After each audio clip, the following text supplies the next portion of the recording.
goers, it's time for our next party trick. Okay, so I want to continue along with opening up and releasing our side body. So we worked a little bit on the psoas drill, which really got into this front and side part of the body. Now I want to work on the obliques and a little bit more to the side part of our torso. So grab your block. We're going to place it on the floor. We're going to place it wide. So we're going to use this as our balance challenge. So kind of incorporating some of the things we've already learned so far. So think about the four corners of your feet. We're going to be utilizing that on our block.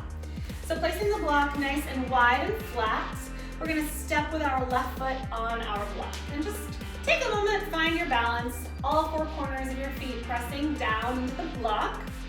And then I want you to make sure that you're elongated nice and straight. So we're not just kind of hanging out on our block, really kind of suck this hip in, stand up nice and tall. And then putting most of your weight into this left leg, just allow gravity to let the right leg release a little bit. You can have a nice soft bend in the left leg, so you're not locked out. You're kind of in dance posture on this left side leg. And go ahead and then now start bringing your heel down towards the ground, and you'll start feeling the opening starting along this right hip. And everybody might feel it a little differently. I feel it a little deeper and lower. Some people might feel it a little bit higher, and some people might feel it a little bit more along the side. Okay, so next we're going to take our arms overhead and keeping our shoulders square to the front. We're going to take our left wrist and hold on to our right wrist, reaching up, up, up, away from our hips, and then over to the left side of the room. So we have this opposition with our right foot and our right hand, really reaching apart from each other. And you can absolutely stay here, or you can begin balancing on the left foot. And when you do this, I want you to think about your right heel pressing, pressing, pressing down towards the floor as your right hand reaches, reaches, reaches over to the left wall. And you'll feel a really beautiful opening along the right side of your body. And then you can place your right ball of your foot down, come back up, and shake that out a little bit. So that feeling and that release should start feeling a little familiar, right? The more release we can get along our sides, then the more room we have to bring that hip up in, let's say, a Taxeem or even a shimmy. So again, reiterating what I said in the last video when we were working on the psoas, elongating the side body is really going to help us with our essential movements in our ATS vocabulary. Okay, let's do the other side. So, block on the floor, right foot on the block, thinking about all four corners of my foot to really help me balance on that block.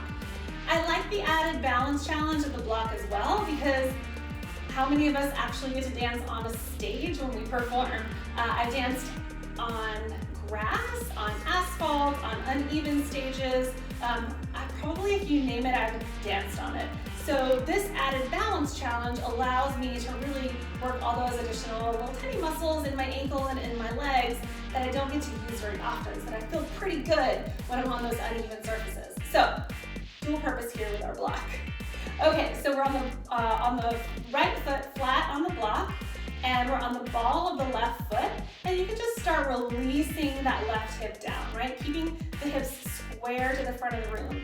By square, I mean if I had little arrows pointing at you with my hips, then they would stay pointed at you and they wouldn't twist from side to side, right? So straightforward.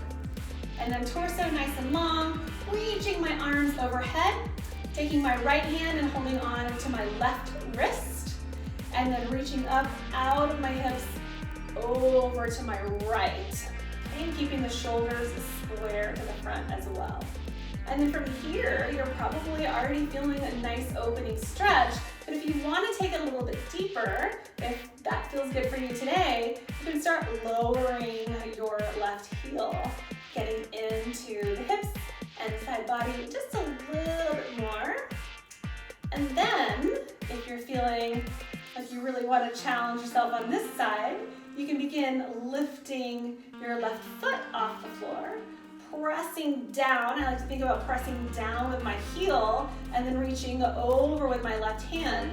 So we have this opposition going on. The left side body is pretty much as open and stretched as we can get it. And then the left ball of the foot comes down, arms come up, and shake that out a little bit.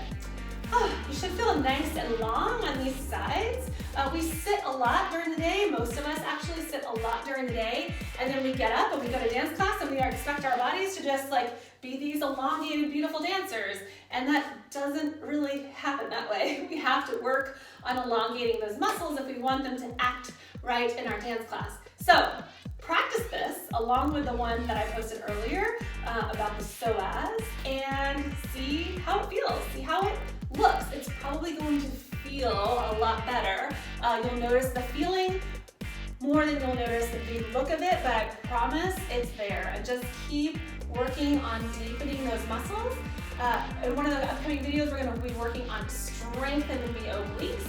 So that combination of relax and engage is what's really going to add in some beautiful Taxeems to your practice.